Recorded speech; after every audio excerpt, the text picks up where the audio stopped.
Last 15. This one? Are there any others besides 15? We can do that. We can, but I mean, it's fine. 8. We can do that whenever. So let's do a practice one first. Let's do 8. This is exactly. So for this type of one right here, you need to you have to figure out what to multiply by, because can you plug in 4? You can't plug in 4. What happens if you plug in 4? 0 in the denominator, right? So 4 is not in the domain. So what do you need to multiply by in order to clean this up? It gets worse before it gets better. Yeah, so it's 3 plus root x plus 5 over 3 plus root x plus 5. So on top you have x minus 4, 3 plus the square root of x plus 5. You notice how I didn't multiply that out? Do not multiply things out unless you have to. Factored form helps because usually you're gunning to try to do what? You're trying to do what on the top and bottom? Cancel. You generally cancel in factored form. So try to leave it in factored form. But on the bottom, what do you need to do? You can leave it in factored form, but then nothing cancels. So what do you need? You need to actually multiply it out. So what do we get here? 3 times 3 is 9. So then you get plus 3 root x plus 5 minus 3 root x plus 5 minus the square root of x plus 5 squared. What cancels? X minus 3x. Yeah, those cancel, right?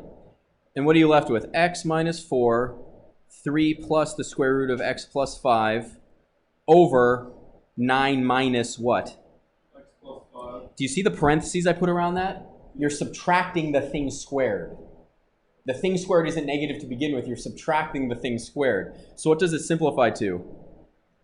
X minus 4, 3 plus the square root of x plus 5 all over what? 4 minus what? X. So you have this limit as x goes to what? What is it? X goes to 4? Can you almost cancel? Is it really, really close? Yeah. You want x minus 4 to be 4 minus x or vice versa, right? How do you flip one of them around? Multiply by a negative? You multiply by top and bottom by a negative. If you multiply the top and bottom, is that good? Yeah. It's not game there. All right, okay. So am I allowed to multiply by -1 over -1? Why? It's 1, right? So if I just keep -1 outside on top, but I multiply it in on the bottom, I have negative x minus 4, 3 plus what? Square root of x plus 5 all over. If you actually distribute the negative in, what do you end up with? Negative x plus 4. You end up with negative x plus negative x minus 4. So it flips it around. 5 minus 3 is what? 2. 3 minus 5 is, when you flip a minus b, you get the opposite sum. So what cancels now? And you're left now with the limit as x goes to 4 of negative 3 plus the square root of x plus 5 all over 1. Do you see this little hook that I put at the end of my square roots? Yeah. Why do I put that there? Yes, because this is what I really don't like. When you put coefficients out front, like that's 3 times the square root of that. Sometimes people put the 3 on the other side, and then you don't know if the 3 is part of the square root or not. That's much more clear that way. So here, can you now plug in 4? Yeah.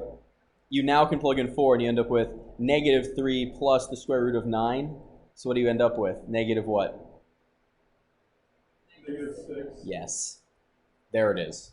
But at the top, that says Yeah, what? a cubed minus b cubed. Oh, did I give you a factored form? You did, but it's just Yeah, here's the thing. You could multiply this out and then just subtract that x cubed. It's not that bad. It's only a cube. It could be a lot worse, right? So you have x plus h times x plus h times x plus h. So do 2 of them first. What happens when you do those 2? What do you get? x squared Plus xh 2xh plus h squared, right? Times what? x plus h. X plus h. Now you have to take each of these, multiply x into all 3 of those, and what do you get? X cubed plus 2x squared h plus xh squared. But then what do you have to multiply in? The h, right? Yeah. Times all 3, what do you get? H x squared. You get x squared h on the first one, right? And then what do you get? Plus 2 X h squared plus what? X or h cubed. H cubed. So I did it that way because you need to put all these together. Are there some like terms there? That's just x cubed, right? Isn't it x cubed? No. No, it's not. Just xh. So what's the next one? How many do you have right there? 3x cubed. 3x squared h. Do we have any more like terms? No. Yeah. That's an h. You have to be really careful, right? Because this is xh squared, right? And what's this? 2x. Do you see where those came from? Where did the xh squared come from? H squared x, that's this one, right? Correct? But then this x gets multiplied by there too. So are these like terms? Yes. How many are there? 3. So you have 3xh squared plus h cubed. And this whole thing, what are you subtracting from it? Subtract what? So if you subtract x cubed, what do you have? You get rid of that, and what are you left with? 3x plus 3x squared plus what? All over what? And it's the limit as h goes to 0. What can you do now? What can you factor out of the top? What can you factor out of the top? X squared. What'd you say? H. Why do you want to factor out h, Lindsay? Yeah. So if you factor out an h, so that's a limit, right? What cancels? Oh, this is the magical thing. Why is that super helpful? Because now it's all over 1. Yeah, and can you now plug in 0? Yeah. Yeah, so now you have the limit as h goes to 0 of 3x squared plus 3xh plus h squared. What does that equal? 0. No, you're plugging in 0 for just what? Oh. X. Oh. H. Oh, H. So this goes away, that goes. The answer to this is 3x squared. That's pretty brutal, Mr. Seamon. Guess what? It's going to get worse. I'm sure. So, Oh, exactly like, not exactly, but very similar to this, which just the graph, but not the equation, right? This is the first thing you asked me about. You guys could cruise through that. You have to be able to graph this. Go up to the sideboards and graph it for me right now. Let's just do that. Like that. Which function is this? This is 1 over x squared for x less than -1.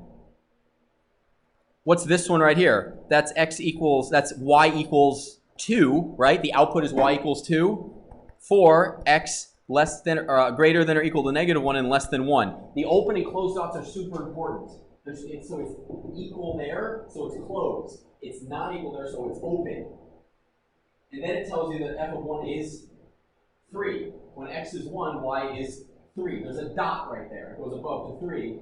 And then this is the graph. What line is that right there? X plus 1. This is x plus 1, right? What section of the domain are you looking at? From 1 to 2.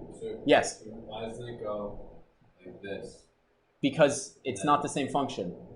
Each of these is separate. This is one function right here, right? This is another function right there. This is another function right there. And this is another function right there.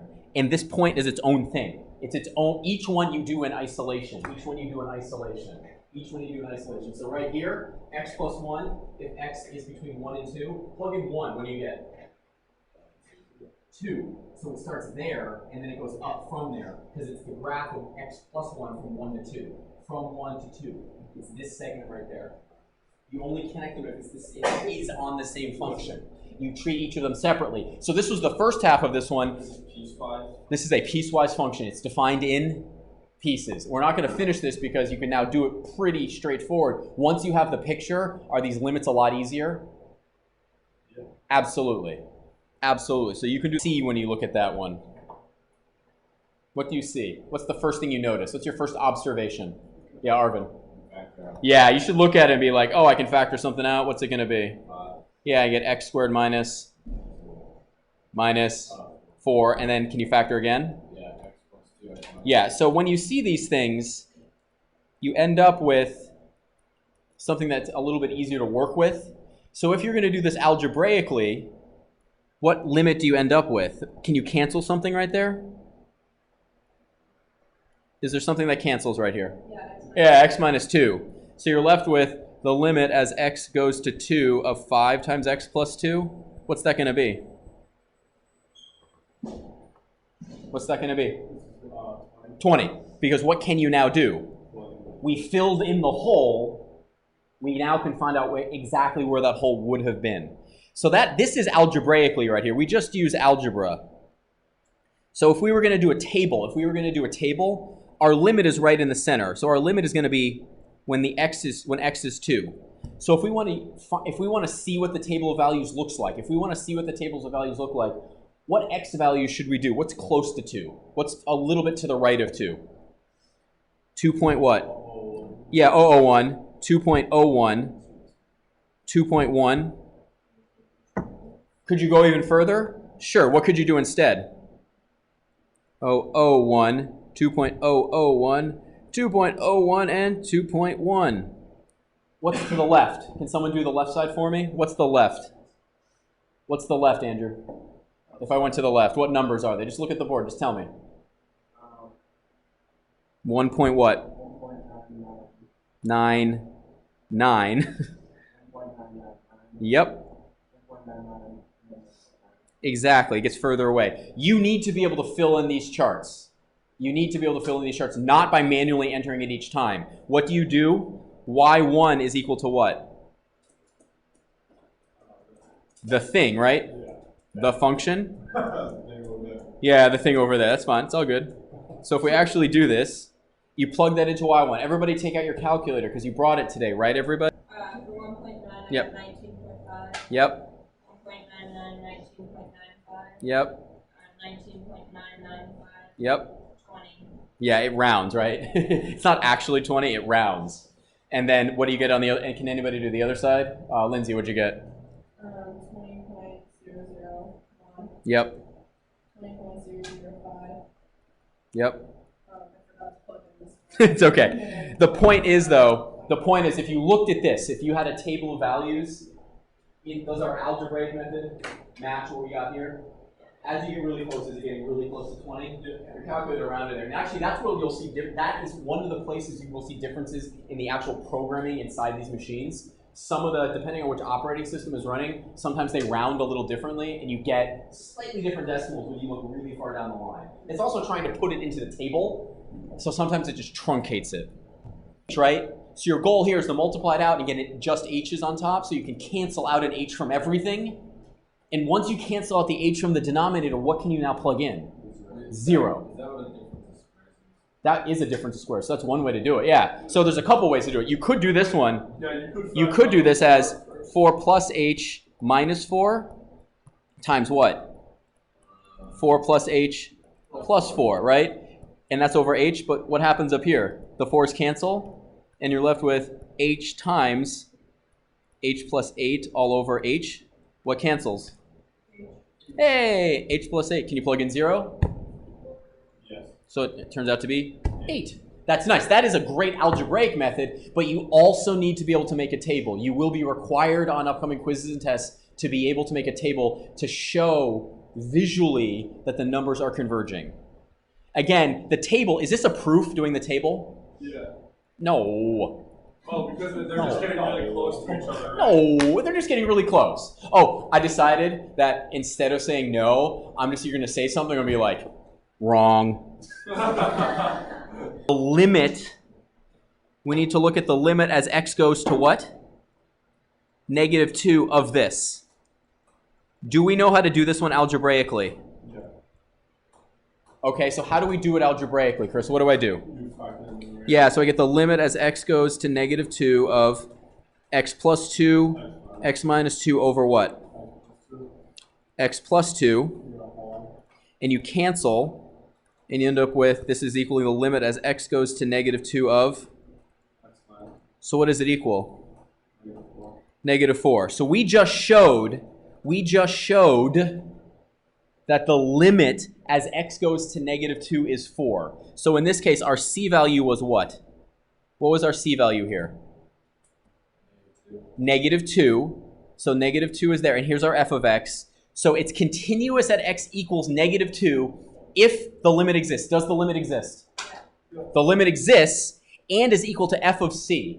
What does that mean? Plug in -2 right there. F of what? Can you plug in -2? No. No. You can't plug it, and that's what we're looking at. F of x is the original equation. Can you plug in -2 into the original equation? No. So is it continuous at x equals -2? No. The limit exists. The limit does exist, but is it continuous there? No. What does this look like visually? Well, we simplified it. It's just a what? What is this? That's just a line. Y equals x minus 2. You go down to 2. You draw this. It's not quite the line because what did we cancel out? We canceled out a what? A hole at x equals what? Oh, this is why I did negative x. Give me a positive slope. I'm sorry. It should go up, right? What do I need to add in there to make the graph accurate? At what point? -2, comma. Yes. So -2, -4 is like right there. So there's a hole right there. So if I asked you, did I pick up my pen there? I would say yes. So is it discontinuous? Yeah. Yes. But strictly speaking, the way you show it is this. What's the limit as you come from the right? -4. What's the limit as you come from the left? -4. So does the limit exist? Yeah. But is there a hole there? Yeah. So is it continuous? No. No. So that's one way you could have discontinuity. Are there others? Yes. Here's some other ones. Infinite vertical asymptotes. So what does that look like? Well, it's exactly what I just gave you up on the board over on the side. If you have a vertical asymptote, let's say at x equals c, and it goes up on one side and down on the other, or maybe both up and both down, is it continuous in the middle? No. That's an infinite discontinuity. Which one did we just do? We just did the removable, the whole. But what about the jump discontinuity? That looks like this. The function just jumps. Did I have to pick up my pen to draw that? Yes, therefore it is not continuous right here. Here's why. Let's say I had this graph. You ready? Let's say this point is labeled right there. Let's say that point right there is, let's say, -1, 1. Are we okay with that? Yeah, sure. What about this one? Let's say it's going to be here. And what's that point? -1, 2. Is that okay? This is a piecewise function because it is defined in pieces. What is the limit as x goes to -1 from the left of this function? As you approach -1 from the left, what do you get infinitely close to? 1. What's the limit as x goes to -1 from the right of this function? 2. Does the limit exist here? No, because left and right-hand limits are different, so therefore it is discontinuous. The limit doesn't exist, so it is discontinuous there. Don't we already know it's discontinuous because there's a hole? Yes, I'm just saying visually, but this is how you would show it algebraically. Okay. So you would therefore say the limit as x goes to -1 of f of x does not exist. Therefore, f of x is discontinuous at what? X equals -1. At x equals -1, it's discontinuous. So these are the three different types right there. So what you're going to do on these, is actually figure out if it's continuous at a specific point. Tangent looks like this. Y equals tangent x. Oh, you remember what it looks like. Do you remember this? Yeah. Remember how it just repeats itself over and over again, right? I do remember. Like that, right? And do you remember where the vertical asymptotes are? At half a period. It's like pi over 2, I think, right? 2, yeah. So that's x equals -pi over 2, right? Yeah. So here's the thing, and that keeps on going, right? It keeps on repeating. If you look at that graph, is the graph continuous at x equals -2? -pi over 2? No. Is it continuous at pi over 2? No. But sometimes you're asked, is this continuous on its domain? What's the answer to that question? Yes. Because Inside these the aren't in the domain, right? So basically, if you have to be very, very careful about what's being asked. So are these smooth curves? Yeah. Are each of these curves continuous? Yes. If these aren't in the domain, which they're not in the domain of tangent x, then you could say tangent x is continuous on its domain. Is it continuous everywhere, on all real numbers? No. So I could ask you, is this continuous at x equals -pi over 2? And you would say no, because that is what type of discontinuity? Asymptotic. It's not a jump. It's an infinite discontinuity. You could just say it's a vertical asymptote. Is it continuous continuous on its domain, you can say yes. Yes, this is continuous on its domain. It is continuous on its domain. Because negative pi over 2 and pi aren't in the domain of tangent. They aren't in the domain of tangent. It's a really cheap thing to do. I'm telling you about it now because if you look up questions, it'll drive you crazy. Like, tangent's not continuous. You have to pick your pen up. It's continuous on its domain. Are you gonna ask this? Yes, I'm definitely going to ask you stuff like that. Absolutely. So going back to this right here, I had already asked you it. When you look at that function, what's the domain of this function? X such that x can't be or 0. Can you plug in 2 or 0? No. No. You can't plug in 2 or 0 because you can't plug in 2 or 0 into the denominator, right? So I could ask you, is this continuous on its domain? What do you think the answer to that question is? Yes. Is it continuous everywhere? No. Probably not, because if you factor the top and bottom, even if you cancel, what do you get? You get a hole and an asymptote. It's a hole at 2. It is an asymptote at 0. Both of those would result in discontinuities. But is it continuous on its domain? Yes, it's continuous on its domain, but is it continuous everywhere? No. Okay. How would you do the next? Yeah. The next one. So okay, that's fine. So let's just make it easier. Is this continuous everywhere? Let's do that instead. Is this continuous everywhere? What do you think? No. How do you figure out if it's continuous everywhere, or where do you find out where it's discontinuous? Yeah. On the domains. Yeah, and so you want the domain of this thing, right? Which is really just find out where the what is 0. You want to know when sine of theta is equal to what? 0. You want to know that. So sine inverse of 0 is theta, meaning the sine of what is 0? The sine of what is 0? Oh, come on. Yeah, nothing. Yep, nothing and what else? What? Yeah, pi and 2 pi, right? Keep on going around wherever it's up against the... 3 pi over 2 and 2 pi. No. 0 pi, 2 pi, 3 pi, 4 pi. It goes, it's all the way around. So, is this continuous everywhere? No, it's not continuous everywhere. That's generally the question I'm going to ask you. I'm going to ask you, is this continuous everywhere? Is this continuous everywhere? No, because what happens at 0 and at pi and at 2 pi? What do you have? Is it pi, k, pi? Yeah, it's going to be pi. You can say k pi. That's fine. Where k is a what? Constant. Yeah, any integer you want. Yeah, integer. Z with a slash is integer. Goes on like this. Yay. So this is not continuous everywhere. What happens at these? Like at x equals 0, at x equals pi. What happens on this graph? What are those? 0. Nope. They're not in the domain. Like They're asymptotes. What type of asymptote? vertical. Because they make the denominator 0. Those are vertical asymptotes. Ooh. Real exciting, huh? Real exciting. Hey! Super fun! Piecewise functions! Are you ready to practice piecewise function? Everybody find a piece of the board with their own marker and graph this on the board, please.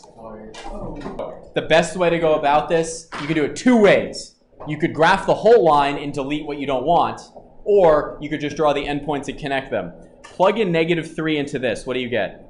-2. -2. So at -3, it is at what? -2. And is it a closed dot or an open dot? Close dot. Right about there, right? Do you agree with me? -3 and what? -2. Yeah. Is that dot? Okay, so what is that? -3, -2. What about 1? Wait. Did I do it wrong? -3. Then you -3, were at. you were at like... -3, sorry, right there, sorry. -3, comma, no, -2, because the scale here, that's -4, right? Plug in 1, what do you get? When you plug in 1 into this, what do you get? 6, so that's right about there. And what do you do? Is that open or close there? It's open, and what do you do with those 2? Connect them, it should go through 4. Bingo. That's the first segment, so that's this one we just did. Let's do the green one, and I'll let you go in a second. Plug in 1, what do you get? 6. Oh, it fills in with the green dot. 1, 6, and then you plug in 3, and what do you get? 16. What do you get? 16. 16, 3, 16, so 3 goes up to 16. And what do you do with those two? Is this continuous on its domain? From here to here, is it continuous? Yeah. Can you draw this without picking up your pen? Yeah. There was a hole. What happened to the hole? You got filled in by the other It's a one. piece lies now together. Sometimes this is what happens, everybody. It gets filled in, fixes the discontinuity. So make sure you can graph, make sure you can play around with continuity.